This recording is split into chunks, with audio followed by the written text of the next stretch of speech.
آنکھ مبارک لگ گئی، اور جب آنکھ لگی تو ایک دشمن کا گزر ہوا، اس نے حضور کی تلوار کو دیکھا تو تلوار اٹھائی، حضور کے سر انور پہ کھڑا ہو گیا، اور سر انور پہ تلوار نکال کر کھڑے ہونے کے بعد کہنے لگا جلال کے ساتھ میں یمنعک منی، بتائیے آپ کو مجھ سے کون بتائے گا، آپ کو مجھ سے کون بچائے گا؟ جو ابھی لفظ اللہ کا یہ حسین ورد ہو رہا تھا، جو ذکر ہو رہا تھا، جو اس میں ذات پکارا جا رہا تھا، یہ اس میں اعظم ہے، کائنات کو مٹھی میں کرنے کا وظیفہ ہے۔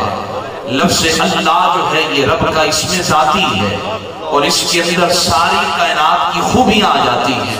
اچھا میں آپ سے عرض کرتا ہوں، میرا نام ہے شہباز رسول، آپ میرے نام کا شین ہٹا دیں، باقی لفظ بے معنی ہو جاتا ہے۔ رب نے اپنا اور اپنے حبیب کا نام ہی ایسے انداز میں رکھا ہے، آپ حرف نکالتے جائیں حسن بڑھتا چلا جاتا ہے۔ لفظ اللہ کا الف نکال دیں، باقی بچتا ہے للہ، اللہ کے لیے۔ پہلا لام نکال دیں، پھر بچتا ہے لہو، اس کے لیے۔ دوسرا لام بھی نکال دیں تو بچتا ہے ہو۔ میرے محبوب کا رب نے نام اتنا سونا رکھا اور ایسے انداز میں رکھا ہے، نام محمد کی حرف میم نکال دیں تو باقی بچتا ہے حمد، تعریف کرنا۔ ہاں کو بھی الگ کر دیں تو باقی بچتا ہے مد، کھینچنے والا۔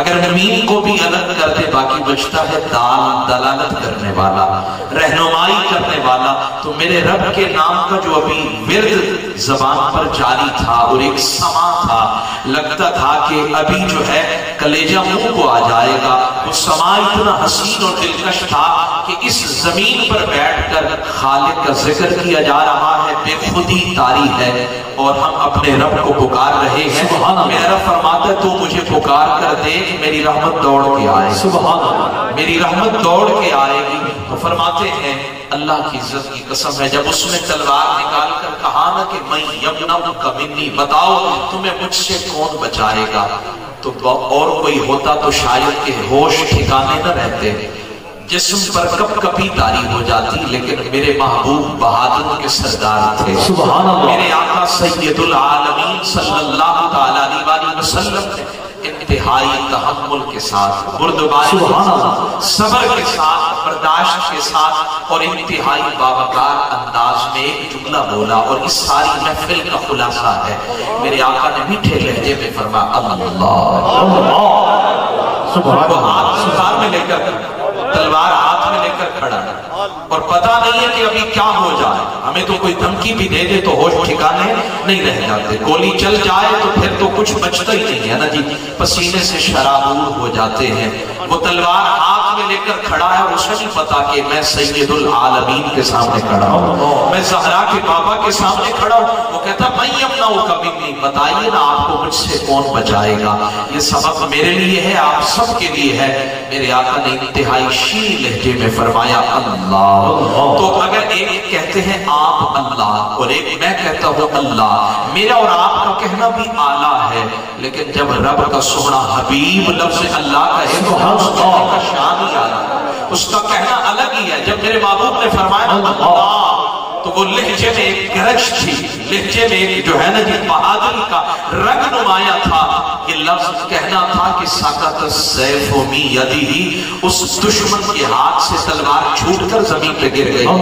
میرے محبوب نے نہایت شستہ انداز میں تلوار اٹھائی، اٹھا کر پھر اس کے سر پہ کھڑے ہو گئے، اور پھر بڑے سونے لہجے میں فرمایا میں یمنعک منی، اب آپ بتائیے آپ کو مجھ سے کون بچائے گا، اب آپ کو مجھ سے کون بچائے گا۔ وہ کہنے لگا آپ تو کریم ہیں، سبحان اللہ، آپ کریم ہیں، آپ مہربان ہیں، سبحان اللہ۔ اب مجھ میں اور آپ میں تو زمین و آسمان کا فرق ہے، جو میں نے کیا ہے وہ آپ تو نہیں کریں گے نا، پھر حضور کرم کر دے نا، مجھے معاف کر دے۔ محبوب فرمانے لگے انت تشہد ان لا الہ الا اللہ، اگر تو گواہی دے کہ اللہ کے علاوہ کوئی معبود نہیں تو ہم چھوڑ دیتے ہیں۔ اس نے کہا کلمہ نہیں پڑھتا ہوں، لیکن وعدہ بھی کرتا ہوں آپ کے خلاف تلوار نہیں اٹھاؤں گا۔ محبوب نے فرمایا خالی نہ جاؤ، یہ لنگر بھی ساتھ لے جاؤ۔ اور جب قوم میں گیا تو کہنے کہنے لگا اس نبی کا کلمہ کیوں نہیں پڑھتے جو دشمنوں کو معاف بھی کر دیتے ہیں، سبحان سے بھی نواز دیتے ہیں؟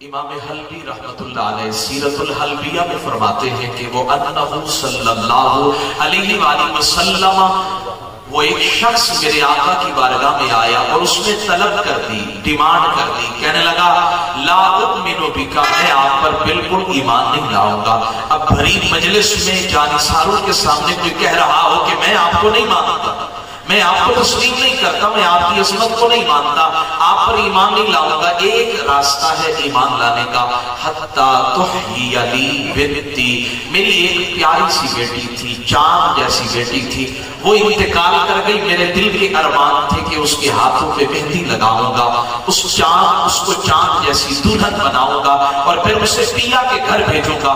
میرے خواب ادھورے رہ گئے اور میری اس بیٹی کا انتقال ہو گیا۔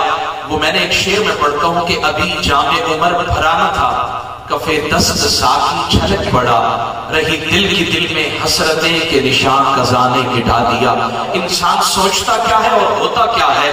وہ کہنے لگا اگر آپ چاہتے ہیں کہ میں آپ کا کلمہ پڑھوں تو ایک حل ہے، حتیٰ تحیی لی بنتی، میری بیٹی کو زندہ کر دیں پھر میں آپ کا کلمہ پڑھوں گا۔ میں نے کہا ہم آئے تو اپنی مرضی سے نہیں، جائیں گے بھی صحیح تو اپنی مرضی سے نہیں، لیکن محبوب آئے ہیں تو اپنی مرضی سے، تشریف لے کر گئے تو اپنی مرضی سے، میرا اور آپ کا آنا بھی اپنی مرضی سے نہیں ہے۔